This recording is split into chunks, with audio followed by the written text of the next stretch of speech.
Ассалаумағалейкум, аса құрметті қазақ елі. Бүгін қазір менің сіздерге оқиын деп тұрған өлеңім: сенің жаның ашымаса балаңа, несіне сен сүресің бұл өмірде, деп аталады. Балаң үшін жанды қиып сөнесің, бағамын деп қашсаң да көнесің.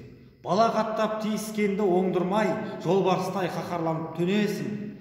Аш қарның үстеліңді жаярсың, табағыңды беріп түрін аярсың. Жауыңды емес маңдайынан түрткенді балаң үшін өлтіруге даярсың.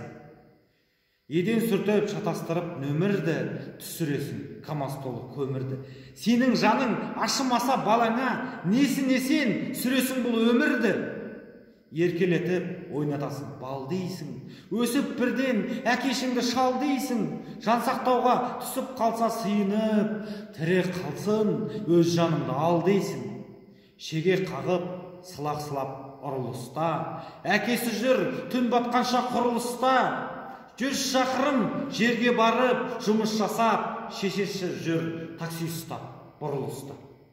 Қалай айтта, былай айт біреу ғана, жақындардан әке-шеше түреу ғана. Қатын еркек бауырлар көп болғанмен, ұмытпа дос, әке-шеше біреу ғана.